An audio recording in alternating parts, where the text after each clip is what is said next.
नमस्ते, मुनलाइट संवाद कार्यक्रममा यहाँहरूलाई स्वागत छ। आज हामीसँग हुनुहुन्छ नेपाल कम्युनिस्ट पार्टी नेकपाका नेता तथा पूर्व राज्य मन्त्री, पूर्व संविधान सभाका चाहिँ पूर्व सभासद नेता सूर्यमान दोङ। स्वागत छ यहाँलाई। धन्यवाद। आराम हुनुहुन्छ? ठिकै छु। अनि यहाँको पार्टी अहिले चाहिँ दुईवटा ठुल्ठुला कम्युनिस्ट पार्टी, देशका कम्युनिस्ट पार्टीहरू मिलेर चाहिँ एउटा ठुलो नयाँ पार्टी बनेको छ। बनिसक्दो नपाउँदाखेरि विघटनको दिशामा अगाडि बढिरहेको छ नि। किन यस्तो भएको? कम्युनिस्ट पार्टीहरूलाई किन यस्तो हुन्छ नेपालमा?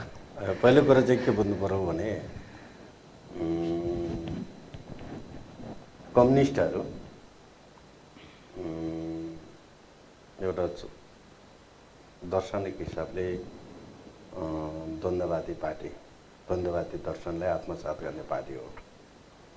हामीले बुझ्दाखेरि पनि यो अहिलेको चाहिँ स्ट्रगल छ त्यसलाई चाहिँ द्वन्द्वात्मक ढङ्गले नै बुझ्नुपर्छ भन्ने लाग्छ।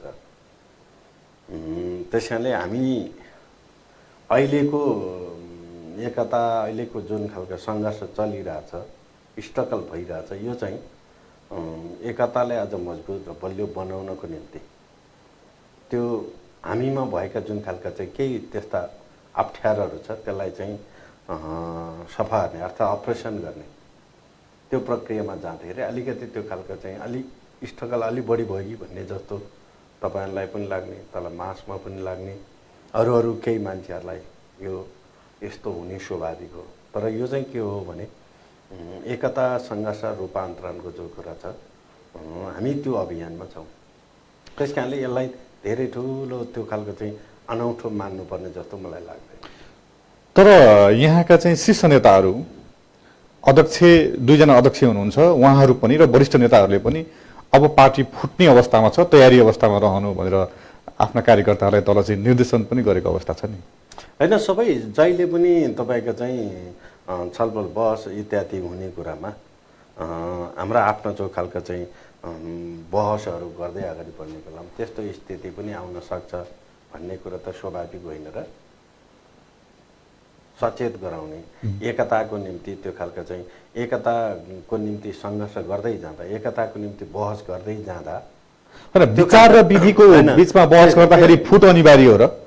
फुट त्यो क्रान्तिकारीहरूको निम्ति त त्यो फुटको अनिवार्यता होइन। तर अहिलेको जुन खालका चाहिँ बहस, विचारको र विधि पद्धतिको बहस गर्दै जाँदा एउटा टिमको चाहिँ जुन खालका बुझाइ, जुन त्यस्तो टेन्डेन्सी देखा पर्यो नि, त्यो टेन्डेन्सीले गर्दाखेरि आम कार्यकर्ता पङ्क्तिमा एउटा खालको सचेत गराउने, एउटा कार्यकर्तालाई निर्देशन दिने, एउटा कार्यकर्ताले एकतालाई जोगाउनको निम्ति के गर्न सक्छ भनेर त भन्न त सक्ने भयो नि त। त्यो चाहिँ हो तपाईँ निर्देशन दिने भने फुटको निम्ति तयारी गर्नुहोस् भने होइन, एकताको निम्ति चाहिँ त्यो खालको स्थिति बल गर्दा अझ त्यो खालको चाहिँ सम्प्रेषण के गर्न सकिन्छ त्यो गर्नुहोस् भन्ने चाहिँ हो। तर फुटको निम्ति तयारी हुनुहोस् भने होइन। यहाँहरूको पार्टीमा जुन विवाद आएको छ अहिले, त्यो विवादको चुरो के हो? होइन, विवादै होइन, यो छलफल हो। खै छलफलको चुरो के हो? छलफल पनि एकदम चाहिँ तीखो छलफल छ नि अहिले यहाँहरूको, त्यो चुरो चाहिँ के हो? त्यसको खास चुरो कुरो तपाईँले देखिरहनु भएको छ नि। हामी पार्टी जहिले पनि न्यूनतम नीति कार्यक्रममा चल्ने गर्छ हो। त्यो न्यूनतम नीति कार्यक्रमसँग पार्टी सङ्गठन चलाउने, सङ्गठन सञ्चालन गर्ने विधि पद्धतिहरू हुन्छन्। तपाईँ हेर्नुहुन्छ सङ्गठन जहिले पनि सङ्गठन चाहिँ टोटल सङ्गठन, टोटल सदस्य महाधिवेशनको मातहतमा बस्छ। यो थाहा छ नि। लेनिनवादी सङ्गठनात्मक विधि पद्धतिमा जाँदाखेरि समग्र सङ्गठन महाधिवेशनमा बस्छ, महाधिवेशनको मातहतमा बस्छ। अनि अल्पमत बहुमतको मातहतमा बस्छ हो। अनि बहुमतले अल्पमतका महत्त्वपूर्ण विषयवस्तुहरूलाई त्यहाँ चाहिँ कार्यक्रममा समावेश गरेर लाने एउटा विधि बन्छ। अर्को तल्लो कमिटी माथिल्लो कमिटीको मातहतमा बस्छ हो।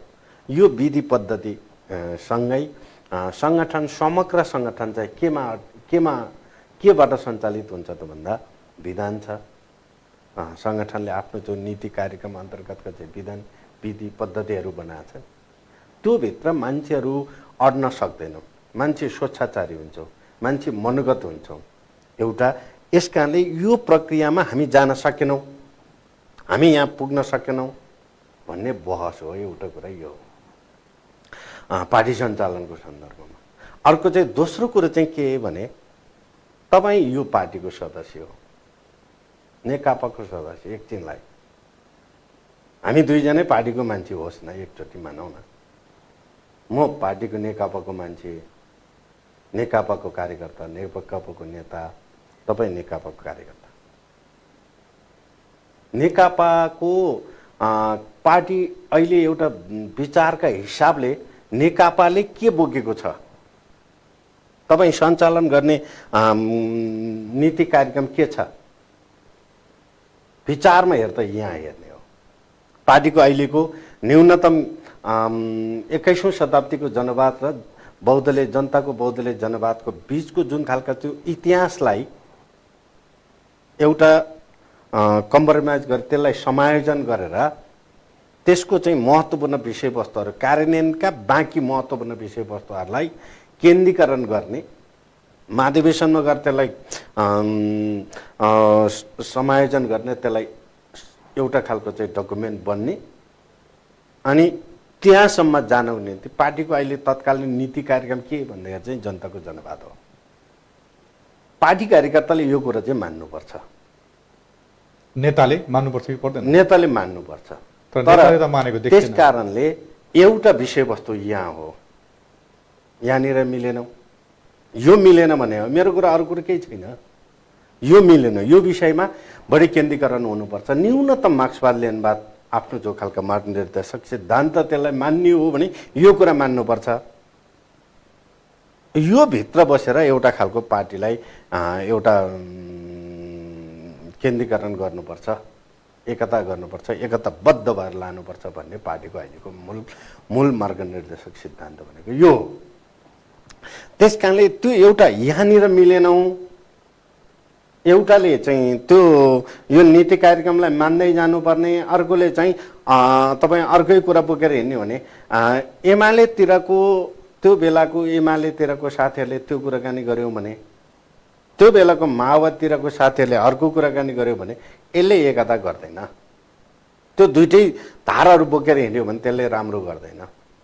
तर चिज के हो भने त्यसलाई समायोजन गर्ने, यो दुइटैको भावनाहरूलाई सम्बोधन गर्ने, भावनाहरूलाई केन्द्रीकरण गर्ने विषय के त भनेर चाहिँ जनताको जनवाद हो। अहिलेको न्यूनतम पार्टीको राजनीतिक कार्यक्रम भनेको यो। त्यस कारणले यो विषयवस्तुहरूलाई केन्द्रीकरण गरेर जानुपर्छ भन्नेको एउटा यो विषयमा मान्छेको जोड र कोणमा देखा परेका समस्या भयो, त्यो बुझाइमा समस्या हो, दृष्टिकोणमा समस्या हो। यस कारणले एउटा यो हो। अर्को चाहिँ अहिले जनताको हाम्रो पार्टी एकता पछाडि हाम्रो पार्टीले गत निर्वाचनमा गरिएको जो प्रतिबद्धताहरू, हाम्रा वाम गठबन्धनद्वारा गरिएको प्रतिबद्धताहरू के थियो भन्दा जनतालाई सुशासन दिने अनि भ्रष्टाचार मुक्त समाज बनाउने हो कि होइन। पार्टीलाई तपाईँको चाहिँ एउटा खालको चाहिँ वाम गठबन्धन मार्फत आम यो राज्यमा देखा परेको अस्थिरताहरूलाई स्थिरतामा बदल्ने एउटा यो व्यवस्था, यसलाई यसो गर्ने मतलब सङ्घीय लोकतान्त्रिक गणतन्त्रलाई संस्थागत गर्ने, त्यो सङ्घीय लोकतान्त्रिक गणतन्त्रले बनाएको कार्यक्रमहरू खास गरी समावेशी, समानुपातिक, धर्मनिरपेक्षता अनि राज्य पुनर्संरचना सहितको जुन खालका चाहिँ व्यवस्था छ त्यसलाई संस्थागत गर्ने, त्यसलाई कार्यान्वयन गर्ने, मान्नु न त्यसलाई कार्यान्वयन गर्ने हो। एउटा यो हो। अर्को यो कार्यान्वयनसँगै के गर्ने त समाजलाई सुशासन, जो सुशासनको व्यवस्था कायम गर्ने एउटा, अनि त्यो समाजलाई भ्रष्टाचार मुक्त समाज बनाउने हो। एकदम समाज एकदम प्रष्ट बनाउने भन्ने हाम्रो चाहिँ वाम गठबन्धनको घोषणापत्रको आफ्नो प्रतिबद्धताहरू।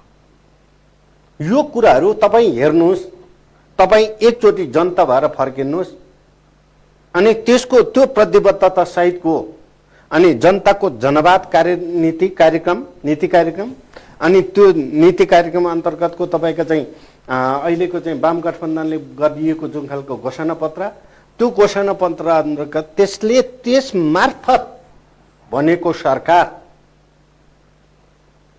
त्यसको नेतृत्व त्यहाँभित्र बस्नुपर्छ पर्दैन तपाईँ भन्न सक्छ बसेको छ त नेतृत्व हो त्यही भने बहस किन भइरहेको छ भन्ने कुरो चाहिँ त्यहाँ हो कि तपाईँ पार्टी यो विषयवस्तु भने चाहिँ के भने हाम्रा नेतृत्वको कार्यशैलीमा देखा परेको जो समस्याहरू छ नि त्यो समस्या चाहिँ छिप्न दिनु हुँदैन छिप्यो भने यो प्रवृत्ति बन्छ यसले खराब दिशातिर खराब ट्यागतिर जान्छ त्यसकारण छिप्न दिनु हुँदैन यो बहसलाई केन्द्रीकरण गर्नुपर्छ यो बहसद्वारा एउटा छलफलको माध्यमबाट हामीमा देखा परेका समस्याहरूलाई रूपान्तरण गर्नुपर्छ भन्ने अहिलेको पार्टीको बहस यो सारा संसारले देखिरहेको कुरा एउटा सत्य के छ भने यहाँको पार्टी बहुमतसहित सरकारमा छ सरकारको नेतृत्व गरिरहेको छ अध्यक्ष यहाँको अध्यक्ष एकजना अध्यक्ष केपी शर्मा ओली प्रधानमन्त्री हुनुहुन्छ तर पार्टीको घोषणापत्र विधि नीति अनुसार चलिरहेको छैन भन्ने यहाँको पार्टीको ठहर छ निर्णय गरेको छ बैठकले थाई कमिटीले गरेको छ सचिवालयले गरेको छ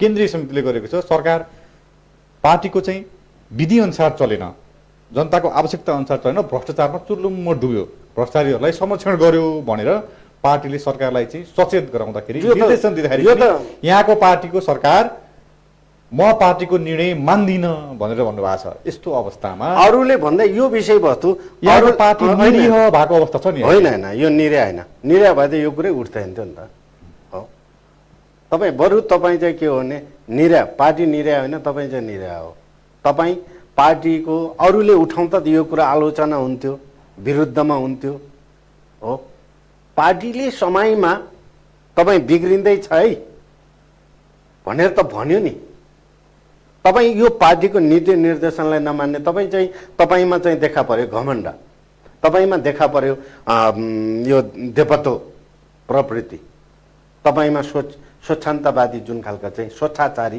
चरित्र तपाईँमा देखा पर्यो त्यसले गर्दाखेरि अहिलेको विवाद पैदा भएको भ्रष्टाचार हुनु हुँदैन भ्रष्टाचारको संरक्षण गर्नु हुँदैन भ्रष्टाचार वरिपरि हुनु हुँदैन यो त हाम्रो प्रधानमन्त्री भनेको कुरो हो नि त त्यही त उहाँले मैले जे गरे ठिक गरे भन्नुभएको छ त्यही हो त्यहीँनिर अहिलेको समस्या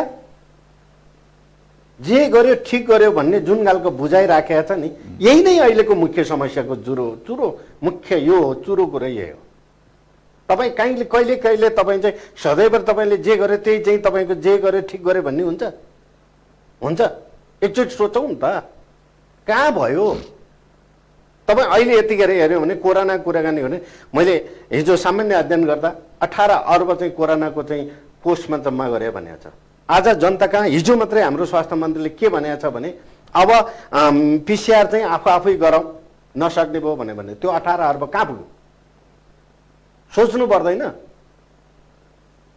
तर सरकार त्यसको जवाब दिइरहेको छैन हो यहीँनिर हो नेकपाको सरकार त्यो पनि 2/3 बहुमतको सरकार जनताको यस्ता समस्याहरू हेर्नु पर्दैन यस्तो फर्केर हेर्नु पर्दैन अनि एकोरो ढङ्गले एउटा खालको चाहिँ डर्रा अपनाएर डर्रा प्रचार गरेर हुन्छ गरे के पार्टीको बहुमतलाई पार्टीको अर्को अध्यक्षलाई वरिष्ठ नेताहरूलाई थाई कमिटीलाई उहाँले चुनौती दिइसक्नुभयो जे गर्नुहुन्छ गर्नुहोस् हो भनिसक्नुभयो उहाँले यही त उहाँ अब पार्टी के गर्छ अब पार्टी अब यो हो भने पार्टीले के हो भने अहिले छलफल बहस गरिरहेको छ आशा गरौँ हो हिजोबाट फेरि अध्यक्ष र चाहिँ प्रधानमन्त्रीको बिचमा छलफल सुरु भएको छ यसले पार्टीले आम कार्यकर्ताले अपेक्षा गर्ने कि यो परिणाम सकारात्मक आओस् भन्ने हो आएनौँ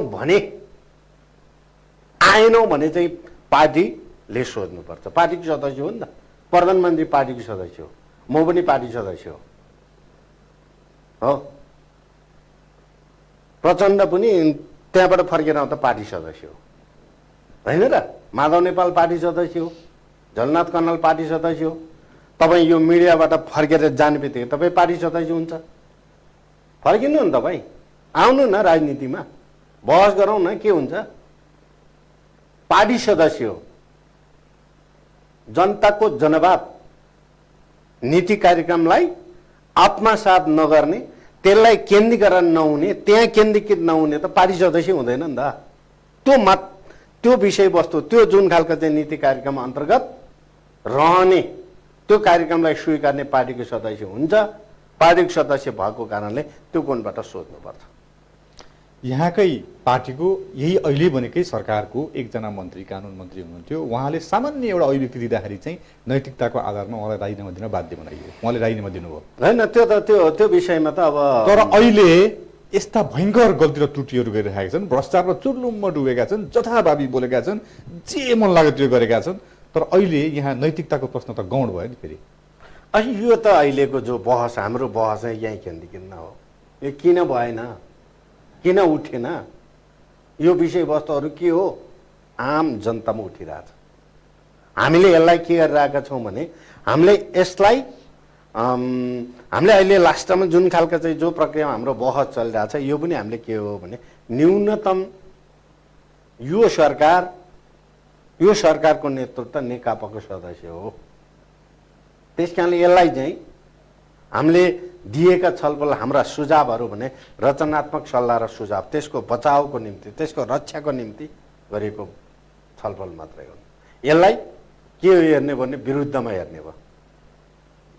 यो के हेर्ने भयो भने उसलाई चाहिँ उसको चाहिँ प्रतिवाद गरे, उसलाई जोगाउन सकेनौँ, जोगाउने कुरा भएनौँ भनेर भनिरहेका छन्। जोगाउने मान्छेलाई त्यो हुनुपर्छ पर्दैन तपाईँलाई? स्पष्टताको जरुरत छ कि छैन तपाईँलाई? हो, कोरोना कुरा हेऱ्यौँ, कोरोनामा त्यही छ, जनता हाहाकार छ, सडकमा मान्छेहरू उसमा छ, बिल्लीबार अवस्थामा छ। हो, यसो भन्यो भने गर्दै भइहाल्यो नि भनेर ठर्रा जवाब दिन्छ सरकारका जिम्मेवार मान्छेहरूले। यही हो तरिका हो, यहीँनिर नमिलेको भ्रष्टाचार। एकातिर पार्टीको कार्यक्रम छ, अन्त कार्यक्रम गर्दै हिँडेको छ। यति बेला जनतालाई 5 जनासँगै नबस्नु भनेर निर्देशन छ, अनि सरकारका जिम्मेवार मन्त्री गएर चाहिँ त्यस्ता चाहिँ हजारौं भेलाहरूको चाहिँ सम्बोधन गर्छ। यही हो प्रवृत्ति, यही हो अहिलेको चाहिँ सरकारको जिम्मेवारिता भनेको चाहिँ यहाँनिर नमिल्या हो। त्यही यो बहसहरू, यो छलफलहरू पार्टी, कम्युनिस्ट पार्टीभित्र आलोचना, आत्मालोचना हुन्छ हो। आलोचना, आत्मालोचना हुने, रचनात्मक सल्लाह र सुझावहरूलाई विरुद्धमा देख्ने, यो प्रवृत्ति कम्युनिस्ट प्रवृत्ति होइन। यो हुँदै जाँदा यो प्रवृत्ति यसले के देखाउँछ भने अलिक फसिस्टतिर जाने खतरा के। आत्मघात गर्ने, ठिक हो, तपाईँले ठिक भन्नु, आत्मघाती कदमहरू चाल्ने, कदमहरू अगाडि बढाएर चाहिँ आम जनतालाई यस कारण यस्तो गर्नु हुँदैन। जनताले जनमत दिने बेलामा वाम गठबन्धनलाई भनेर दिएको जनमत चाहिँ के हो भने यस्ता खालका आत्मघाती कदमहरू कम्युनिस्टहरूले चाल्ने छैन, चलाउने छैन। यो देशमा समृद्ध नेपाल र सुखी नेपाली बनाउन सक्छ भनेर भनेको त ठिक उल्टो भ्रष्टाचार छ यार, भिथितिमा छ यार। कम्युनिस्ट पार्टीको मूल्य मान्यतालाई नमान्दिने अनि त्यही चाहिँ ठुलो कुराकानी गरिदिने, अनि कहीँ हुन्छ भने के, अनि अर्को नेतृत्वलाई आरोप प्रत्यारोप लगाएर पुरा चाहिँ पदको निम्ति भनेर भनिदिने यार, हुन्छ यो? मदन भण्डारी फाउन्डेसनको नाममा हो विभिन्न ठाउँमा समान्तर हो, यही हो। मैले अस्ति पनि भनेको छु, कोही कमरेडरले नाम नलिउँ, अब बौद्धले जनवाद बाहेक केही पनि हुँदैन भने चाहिँ त्यसो हो भने यो नेकपामा बौद्धले जनवाद मान्ने कमरेडरलाई ठाउँ छैन भन्ने हो कि पार्टी सदस्य हुन सक्दैन त्यो। किनकि 21औं शताब्दीको जनवाद र बौद्धले जनवाद इतिहास हो। मदन भण्डारी हाम्रो इतिहास हो। इतिहासलाई बोकेर गुटबन्दी गर्ने, इतिहासलाई बोकेर इतिहासलाई साक्षी राखेर भ्रष्टाचार गर्ने, अनि त्यही चाहिँ ठुलो कुराकानी गर्ने, यो त गम्भीर भयो नि। क्वेसन यतातिर हो, सम्भव छैन हो। 21औं शताब्दीको जनवाद र बौद्धले जनवाद भनेको इतिहास हो। इतिहास जुन जो वैचारिक हतियार जे प्रयोग गरेर हामी यहाँ आइपुग्यौँ नि, त्यही हतियार प्रयोग गरेर 21औं शताब्दीको जनवादको हतियार प्रयोग गरेर हामी जनयुद्ध सम्पन्न गर्यौँ, त्यसले सङ्घीय लोकतान्त्रिक गणतन्त्र प्राप्त गर्यौँ। अनि बौद्धली जनवादको जुन खालका चाहिँ हतियार बोकेर आजको शान्तिपूर्ण आन्दोलनहरूलाई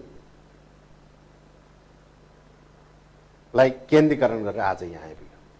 त्यो इतिहास मदन भण्डारीलाई साक्षी राखेर, त्यो इतिहासलाई साक्षी राखेर तपाईँ कति कमजोर छ हेर्नु होला नि त भाइ।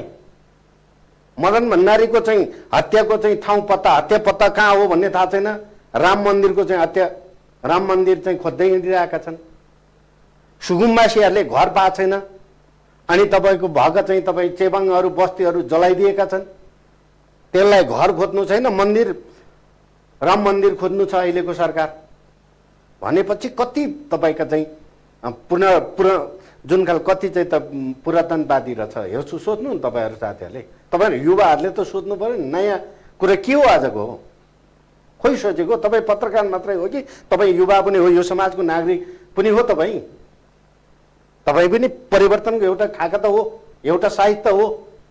अवश्य हो तपाईँ सायद त्यो एउटा साइज हो, तपाईँ एउटा कुना हो भने त सोच्नु पर्यो नि। खोइ सोचेको हामीले भनेको अहिलेको यो हो पार्टीले भनेको। तपाईँ मदन भण्डारीलाई इतिहासमा त्यो गर्न पाइन्छ? मदन भण्डारीलाई बोकेर चाहिँ तपाईँको चाहिँ फसिस्ट जामतिर जान मिल्छ? हो मदन भण्डारीलाई बोकेर चाहिँ भ्रष्टाचारहरूलाई ढकछोप गर्न मिल्छ? म चाहिँ मिल्दैन। यदि मदन भण्डारीको म त कार्यकर्ता हो, मदन भण्डारीको इतिहासलाई बोकेर हिँड्ने मान्छे हो म त, एउटा कार्यकर्ता जिम्मेवार सदस्य हो। त्यस कारणले मदन भण्डारीका राम्रा पक्षहरू, मदन भण्डारीले अगुवाई गरेको जो खालका चाहिँ महत्त्वपूर्ण विषयवस्तुहरू कार्यान्वयन गर्न बाँकी भएका विषयवस्तुहरू बोकेर हिँड्ने भनेर पार्टी एकता गरे हो। त्यही कारण मैले जहिले पनि के भन्ने गरेका छु भने 21औं शताब्दीको जनवाद र बौद्धली जनवादका आजसम्म कार्यान्वयन गरेर बाँकी भएका विषयवस्तु कार्यान्वयन गर्नको निम्ति आजको पार्टी एकता जरुर छ। त्यही कारणले नेकपा हो। त्यस कारणले अनि तपाईँ बहस खालि उल्टोतिर डाइभर्ट गरिदिने हो। तपाईँका चाहिँ राम मन्दिर पत्ता लाउने मान्छेहरूले मदन भण्डारीको हत्या कसले गरे पत्ता लाउनु पर्दैन हो। राम मन्दिर बनाउनको लागि बजेट छुट्याउनेले चेबाङहरूको निम्ति बजेट छुट्याउनु पर्दैन? खोइ आज भर्खरै सिन्धुपाल्चोकमा पहिरो गएको छ। जनताको आँखामा छारो हाल्ने काम मात्रै गर्ने खालि हो। त्यही कारणले अहिले नेकपा वास्तविक जिम्मेवारीबाट चाहिँ पन्चिन खोज्ने, ढाकछोप गर्ने। अहिलेको नेकपाले जनताको आँखामा तपाईँकै भाषामा भन्दाखेरि जनताको आँखामा छारो हाल्ने हैनौ, सत्य बोलिदिने हो, सत्य गरिदिने हो। हामी यति मात्रै गर्न सक्छौँ भन्ने हो। यहाँ खोइ त अहिले मेरो बहस, मेरो छलफल, आम जनताको छलफल अहिले नेकपाले उठाउँदै आएको कुरा यही हुन्।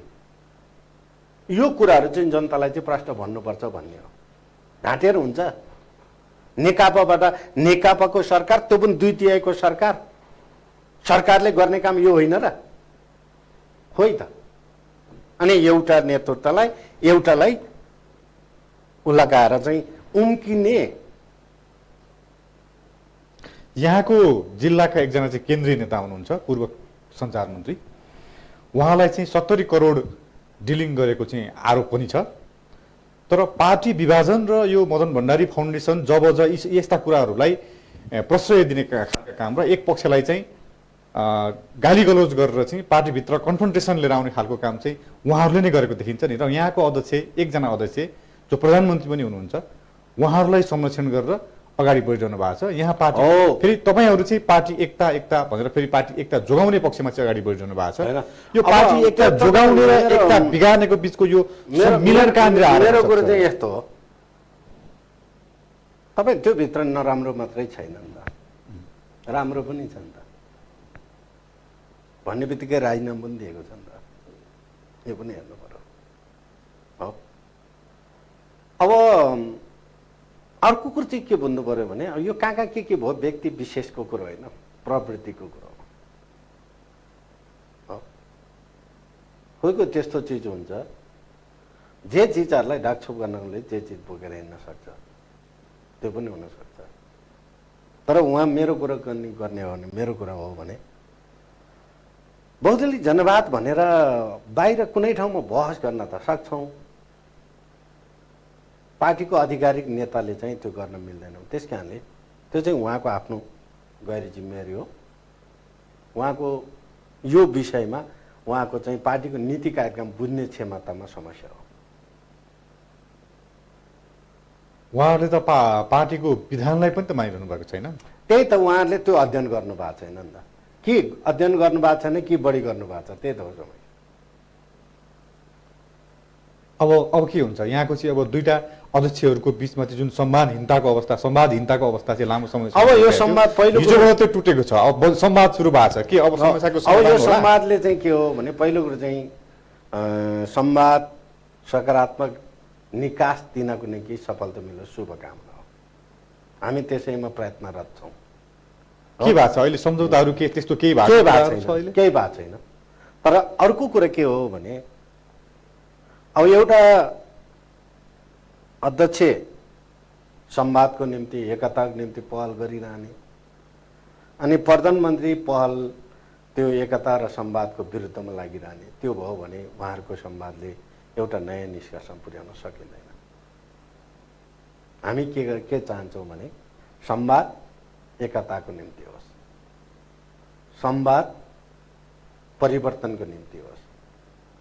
न्यूनतम संवाद अहिलेको जुन खालका चाहिँ हरकतहरू छ, गतिविधिहरू छ, त्यो सच्चिनको निम्ति संवाद एउटा बलियो आधार बनोस्। हामी यही शुभकामना गर्छौँ, यही अपेक्षा गर्छौँ। तर यो देउसी खेलेको पारा भइरहेको छ क्या होइन। टिम देउसी खेल्न जाने होइन, त्यसपछि भट्ट्याउने लास्टमा चाहिँ सिधा दियो भने दियो, दिएन भने फेरि पनि आशीर्वाद दिएर फर्किने एउटा चाहिँ चाड पर्व छ एउटा नेपालमा। अहिलेको चाहिँ आशीर्वादले मात्रै त अहिलेको दुईटा अध्यक्षको संवाद र यो थाई कमिटीको बैठक पनि त्यही देउसीकै पारामा भइरहेको छ। घरमुली जस्तो देखिन्छ। तर यस्तो होला राजनीतिक हिसाबले हामीले भन्दा स्थायी कमिटीमा हुने कम्प्युटरले बढी बुझिया छ। स्थायी कमिटीको सदस्यहरूले भन्दा बढी अध्यक्षहरूले बुझेको हुनसक्छ। यो घटनाक्रमहरू विधि पद्धतिका बारेमा उहाँले बढी बुझ्नु भएको छ। त्यस कारणले अब यसलाई छलफल बहस गर्ने अनि त्यहाँ आज एउटा निष्कर्ष निस्केन भन्दैमा देउसिरे खेले जस्तो भयो, दक्षिणा नपाउने भयो भन्ने खालको कुरा भयो। दक्षिणा नपाउने स्थितिमा पुग्थ्यो। मेरो पनि एकदम मैले कुराकानी गरेँ भने देउसिरे खेलिरहनुपर्छ भन्ने मलाई लाग्दैन। हो, देउसिरे खेल्नुपर्छ। देउसिरे खेलेर त्यहाँ चाहिँ आशीर्वाद दिने कुरो हुन्छ नि, कि आशीर्वाद दिने कि केही दक्षिणा नपाए पनि आशीर्वाद दिने चाहिँ किन आगामी दिनमा उसको मन पग्लियोस् भनेर दिएको हुनु पर्यो। होइन भने अहिले जुन ठाउँमा पुगेको छ छलफल बहस चाहिँ त्यस्तो परिणाम आउँदैन। दक्षिणा सहितको आउँछ, एकतामा आउँछ। के महाधिवेशनमा जाने खालको सहमति बन्न लाग्यो होइन? महाधिवेशन चाहिँ म अलिकति अब अझै छलफल सबै टुङ्गिया छैन, छलफल भइरहेको छैन। महाधिवेशन अहिले चाहिँ महाधिवेशनको लागि त्यो खालका चाहिँ वातावरण बने कि बनेन भनेर महाधिवेशन कुन खालको गर्ने भन्ने कुरो चाहिँ हुन्छ। महाधिवेशन एकदम कङ्क्रिटले तलको चाहिँ वडादेखिको तल पार्टी सदस्यहरू मार्फत त्यसको प्रतिनिधित्व गर्दै चुन्दै आउने महाधिवेशन गर्ने या सहमतिको महाधिवेशन गर्ने हो। मलाई लाग्छ अहिलेको महाधिवेशन सहमतिको मात्रै हुन्छ।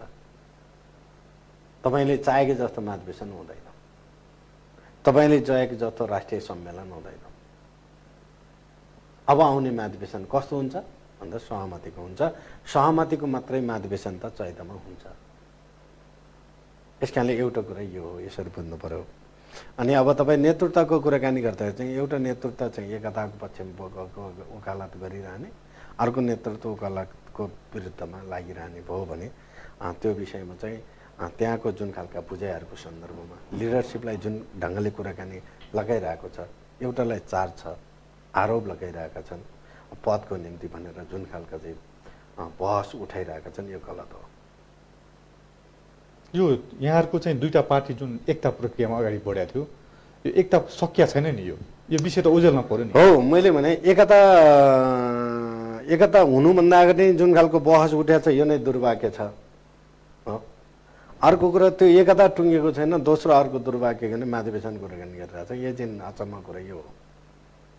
यहाँभित्र केही कतै समस्या त छैन। क्वेसन जनताले उठा क्वेसन, तपाईँ आम कार्यकर्ताले उठा क्वेसन यो हो। त्यहाँ यो चाहिँ अहिले चाहिँ एकता टुङ्ग्याएर महाधिवेशनमा जाने, बहस गर्ने, महाधिवेशनमा जानको लागि तयारी गर्ने भन्ने हो। अझै एकता टुङ्गेकै छैन, महाधिवेशन कुरा रटाइरहेका छन्। यो चाहिँ सम्भव कति छ भन्ने जनताको बिचमा उठेको क्वेसन यो हो। अर्को चाहिँ एकता सँगै अहिले उठेको जुन खालको बहस नेतृत्वको बारेमा उठाइरहेका छन्, प्रचण्डमाथि लगाएको जुन खालको चाहिँ चार छ त्यो चाहिँ गलत हो। तपाईँ हेर्नु होला, राष्ट्रियता कुराकानी गर्न सकिन्छ, तपाईँ राष्ट्रघाती सम्झौताहरू कोले कति गरे त्यो हेर्न सकिन्छ। तपाईँले यहाँले एमसीसीतिर इङ्गित गर्न खोज्नुभयो? सबै कुरा हेर्न सक्छ तपाईँ, एमसीसी कुरा हेर्न सकिन्छ। तपाईँ अहिलेसम्म प्रचण्डलाई चाहिँ अस्ति के आरोप लगाइयो भने इन्डियाको दलाल हो भन्यो। दलाल को हो भाइ? को हो? एमसीसी बोकेर हिँड्ने मान्छेहरू राष्ट्रवादी भए हो। यही त छ नमिठो। जसले तपाईँका चाहिँ 72 सालको भूकम्प पछाडि नाकाबन्दी लगाइयो त्यसको बारेमा पहिलो बोल्ने नेता आज दलाली भए। जसले एमसीसी जस्तक तस्तै पास गर्नु हुँदैन भने त्यो चाहिँ दलाल भयो। जसले जस्तक तस्तै पास गर्नुपर्छ भने त्यो चाहिँ राष्ट्रवादी भयो। अनि तपाईँ चाहिँ लाइन चौरमा दिउँसो राति जान्छ, त्यहाँ पुग्छ, अनि त्यो चाहिँ राष्ट्रवादी हुन्छ। यही हो नमिलेको कुरा। अनि त्यो लिडरसिप तपाईँ इतिहासमा हेर्नुहोस्, प्रचण्डले कुन चाहिँ राष्ट्रघाती सम्झौतामा हस्ताक्षर गरे? ल तपाईँ हेर्नुहोस्, ल तपाईँ मिडियाकर्मी साथीहरूले नै हेर्नुहोस्। तपाईँको यो संवादबाट चाहिँ हेरौँ, म अहिले राखेँ, कुन चाहिँ इतिहासमा सम्झौता गरेको छ, प्रचण्डले कुन चाहिँ ठाउँमा हस्ताक्षर गरेको छ? यो त के हो भने प्रचण्डलाई वैचारिक हिसाबले, प्रचण्डलाई राजनीतिक हिसाबले, प्रचण्डमा भएका जुन खालका विषयवस्तुहरूलाई बुझ्न नसक्ने हरूले फैलाएको भ्रम हो भन्ने लाग्छ मलाई। तपाईँ राष्ट्रियताको नेतृत्वहरू राष्ट्रियताको पक्षमा को कति भन्ने कुरो त, को कति पानी हो भन्ने कुरो त हामीले हेरिरहेकै छौँ। हो, अहिले प्रचण्डलाई दलाल भन्नेहरू कति दलाल हो भन्ने कुरो त सबैले देखिरहेकै छौँ। सबै उसमा चाहिँ तपाईँ चुल्लुममै डुबेका पाउँछौँ हामी। यहाँले मलाई अन्तिममा भनिदिनुहोस्, अब यहाँको पार्टीभित्रको विवाद समाधान गर्न र सरकारलाई सही ट्र्याकमा अगाडि चलाउनको लागि अध्यक्ष केपी शर्मा ओलीले के त्याग गर्नुपर्छ, अध्यक्ष पुष्पकमल दाहाल प्रचण्डले के गर्नुपर्छ? छोटकरीमा भनिदिनुहोस्। अब पहिलो कुरो प्रचण्डले त त्याग्नुपर्ने के नै भाइ छ त? प्रचण्डले सबै अहिलेसम्म त्याग्दै आएको छ। तपाईँ यो देशमा अहिले जतिवटा जीवित प्रधानमन्त्रीहरू छन् सबै प्रचण्डले त्यागेर बनेको प्रधानमन्त्री हुन्। त्यो पनि हामीले हेर्छौँ। आज राष्ट्रियताको जो कुराहरू उठिरहेका छन् त्यो विषयमा काहीँ एउटा दप्प नलगाइकन निरन्तर रूपमा राष्ट्रियताको पक्षमा लड्ने पनि प्रचण्डै हो। प्रचण्डले त्यो गर्नुपर्छ भन्ने लाग्दैन। यद्यपि केही कार्यशैलीगत रूपमा केही समस्या रहेछ भने त्यो इतिहासमा समीक्षा गरौँला। हो, त्यस कारणले अर्को चाहिँ अहिलेको पनि तपाईँको चाहिँ अहिलेको प्रधानमन्त्री कमरेडलाई प्रधानमन्त्री बनाएको छौँ, त्यो कसले बनाएको, कसले चाहेर बनेको, यो चाहिँ तपाईँहरूले सोच्दै गरौँ। त्यस कारणले मैले त्यही कारणले अब त्यस कारणले यो सबै घटनाक्रमहरू इतिहासहरू फर्केर हेर्दा प्रचण्डको इतिहास त्यागकै त्यागमा छन्। निसङ्कोच शान्ति प्रक्रियादेखि आजसम्मको स्थितिमा आउँदा प्रचण्डको के हो भने शान्तिपूर्ण तरिकाद्वारा सहमति र सहकार्यबाट अगाडि बढ्नुपर्छ। यसले नै देशको चाहिँ अगाडि बढाउन सकिन्छ, देशलाई एउटा निष्कर्षमा पुर्याउन सकिन्छ भन्ने प्रचण्डको बुझाइ हो। त्यसकारण प्रचण्डले त्याग्नुपर्ने चाहिँ के त? तपाईँहरूले भन्नु पर्यो नि। अब त प्रचण्डले अध्यक्ष छोड्नु पर्यो, छोड्दा यो पार्टी मिल्छ, ल छोड्यौँ ल। कोही कोही नेताहरूले प्रचण्डले अध्यक्ष छोड्नुपर्छ भनेर भन्यो रे भन्ने मै सुनेको छु। ल प्रचण्डले अध्यक्ष छोडे, प्रचण्डले एमसिसी चाहिँ तत्काल जस्ताको तस्तै पास गर्न लगाइयो, प्रचण्डले अहिले भएका भ्रष्टाचारका कुराहरू चाहिँ सबै कुराकानी गरेनौँ, पार्टी एकता हुन्छ? अर्को कोही न कोही विद्रोह गर्ने मान्छे निस्किन्छ अहिलेको प्रक्रियाहरूले। त्यस कारण प्रचण्डले त अहिलेको जुन ठाउँमा आइपुग्यो नि, त्यो आइपुग्नको निम्ति अहिलेको शान्ति प्रक्रिया हिजोको 10 वर्षको जनयुद्धदेखि शान्ति प्रक्रियाको चाहिँ पुरा चरणहरू पार गर्दै आजको बिन्दुसम्म आइपुग्दा त प्रचण्डको त्यागका कारणले भएको छ, प्रचण्डको सहमति र सहकार्यको कारणले भएको छ। यो इतिहासलाई चाहिँ भुल्ने, यो इतिहासलाई चाहिँ अपमान गर्ने, अनि अपमान भयो भने चाहिँ हुन्छ के? त्यस कारणले अब प्रधानमन्त्रीले छोड्नुपर्ने हो कि प्रचण्डले छोड्नुपर्ने, त्यो चाहिँ तपाईँहरूले छुट्याउनु पर्छ। होइन, प्रधानमन्त्रीले चाहिँ अब के गर्नुपर्छ? प्रधानमन्त्रीले सहमति बन्नको लागि अब प्रधानमन्त्रीले गर्नुपर्ने कुरो मेरो सुझावको रूपमा त्यत्रो ठुलो नेतालाई मैले धेरै कुराकानी गर्ने कुरो त हुन्न। प्रधानमन्त्रीले अहिलेसम्म जुन खालका चाहिँ जे वचन गरेका थियो नि, हिजो सहमतिका कुराहरू थिए, त्यो कार्यान्वयन गर्नको लागि तयार हुनु पर्यो एउटा। अर्को, उहाँले नै भन्नुभएको छ कि उहाँलाई नै सपोर्ट हो कि हाम्रो, मेरो पार्टीको नेता हो, मेरो पार्टीले बनाएको प्रधानमन्त्री हो, मेरो पार्टीले जिताएको चाहिँ संसद हो भने उहाँले जुन खालका चाहिँ वचन गर्नुभएको थियो नि, म भ्रष्टाचारको अनुहार पनि हेर्दिनँ, भ्रष्टाचारीलाई वरिपरि पनि म राख्दिनँ भनेर भन्नुभएको थियो नि, यो कुराहरू त सच्याउनु पर्यो नि। पार्टीको सदस्य हो भने पार्टीको नीति निर्देशनलाई मान्नु पर्यो नि। स्वच्छाचारी, घमण्डा, मध्यपत्तो भन्ने कुरा चाहिँ गर्नु भएन क्या। यी विषयवस्तुहरू चाहिँ राजनीतिक, म संसदमा भन्दा पनि, मैले पार्टीमा भन्दाखेरि पनि, मैले सङ्गठन भन्दा यही कुराकानी गर्छु। मलाई कसैले चेक्न सक्दैन। मेरो नेताको बचावको निम्ति म अरूले जस्तो चिप्लो घसेर बोल्दिनँ। म मेरो नेताको क्रियाकलाप, मेरो नेताको जुन खालका खराब यो प्रक्रियाहरूले गर्दा पार्टी र आन्दोलन बढ्दैन, नेतृत्व पनि बढ्दैन भनेर भन्ने मान्छे हो म। त्यसै यी विषयवस्तुहरू सच्याउनु पर्छ। हस् त, धन्यवाद, नमस्ते। नमस्ते।